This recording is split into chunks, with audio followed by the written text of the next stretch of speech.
All right, so this is Unit 2, and Unit 2 we're going to start with, this information is coming from Chapter 13 in our book, and we're talking about marketing in today's world. So this introduction, you can kind of read through my screen. Really what it's talking about is we need to be thinking about who is our buyer, who's our potential customer. If we are selling our service or our product, who is the person that is going to buy our service or our product? What do they do? What are their hobbies? Where do they live? That kind of thing. The objectives of this first part of Unit 2 is you will need to know the basics of marketing. You will need to know the marketing mix. You will need to understand what market research is. And you will need to know the 7 steps of product development. So first of all, what is a market? A group of customers who share common wants and needs. That is a market. These people usually have the ability to purchase the product or the service, but not always. The example of that would be if we are selling a kid's toy. Our market is a little bit different because yes, we want to market towards those kids that want that toy, but we also have to remember they are not the ones that are actually going to buy the toy. So we also need to market to their parents because their parents are going to be the ones that are actually buying it. Marketing is the process of creating, promoting, and presenting a product or service to meet the wants and needs of consumers, wherever they are. I want you to take a little time and I want you to think about how do companies, businesses market products to you? What do they do to sell you their product? How do they get your attention? Now I want you to think about how do companies market products to your parents? How do they get your parents' attention? And lastly, I want you to think about your grandparents. How do businesses market their products to your grandparents? How do they get your grandparents' attention? Now, when we think of those things, is there a difference? Do companies market their products differently between you, your parents, and your grandparents? Hopefully you've thought of those differently. And the main reason is you guys are different. So things that you do to occupy your time is different than what your parents do, which is different than what your grandparents do. And as businesses, when we are marketing a product, we really need to think about that. We need to think about who is our customer, who is going to be buying our product or service. So let's talk about the marketing mix. The 4 basic marketing strategies are product, price, place, and promotion. These are known as the 4 Ps.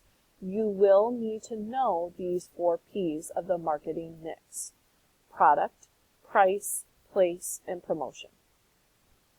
So we're going to talk about which each of those are. And you'll need to not only know these 4 Ps, but you'll also need to know the difference between these 4 Ps. So first of all, we have product. In this one, companies really need to determine, first and foremost, is there a demand for our product? So when we talk about a demand, we're really talking about, will people even buy our product? We might have a great idea for a product or for a service, but if we're not going to have very many people that will buy our product or our service, we don't really have that great of an idea. So that's really the first step. We also need to think about how can we make it appealing to our customers.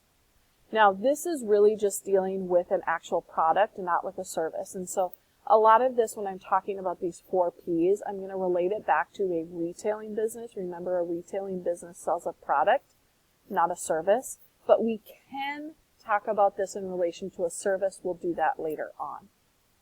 So when we're talking about making our product appealing to our customers, part of that is dealing with packaging. Packaging could be like the design of the package. It could be the color. It could be the size. It could be how the brand name appears on the packaging.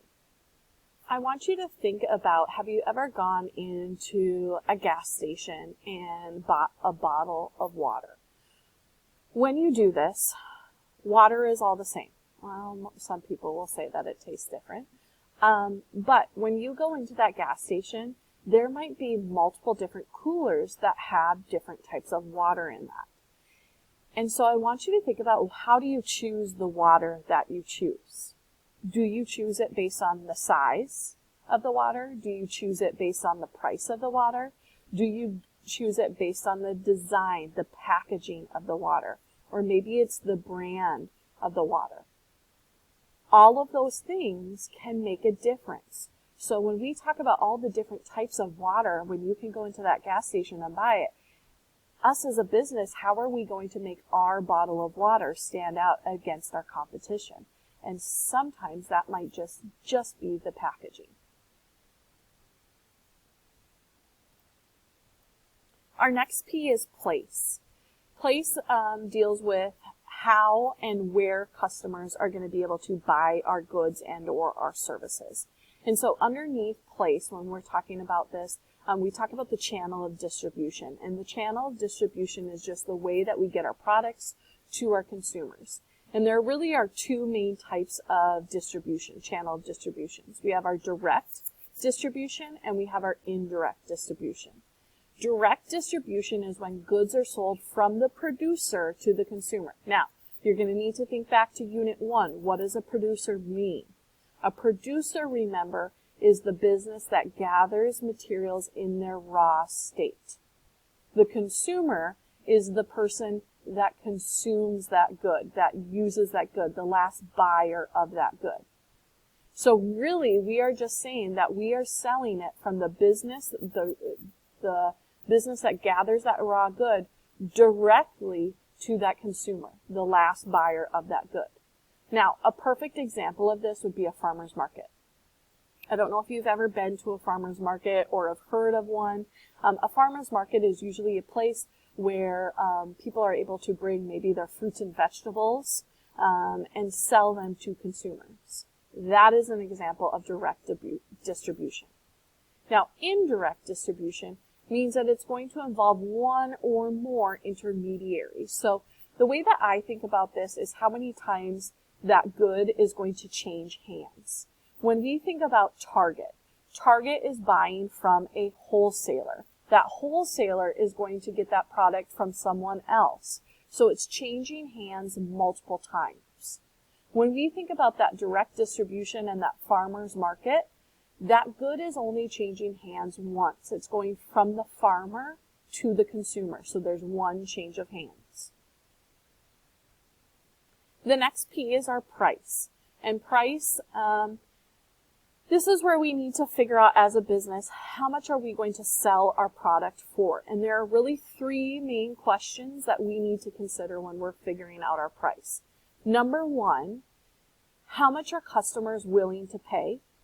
Number two, is the price competitive with other products? And then number three, can the company make a profit? So I want you to think about that bottle of water. Okay, now, if you're the consumer, I want you to think about how much would you pay for a bottle of water. Now, let's change it up a little bit, and let's say that we're buying a bottle of water out of the cafeteria at school. How much would you be willing to pay for that bottle of water? Some of you might say $2 or even $1, and that's it. Some of you might be even willing to pay $5 for a bottle of water. Now, I'm assuming nobody would pay over $5 for a bottle of water.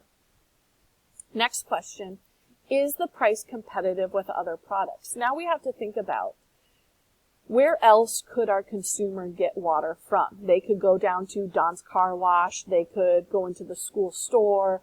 Down in the hallway, there are pop machines, so they could get water through there.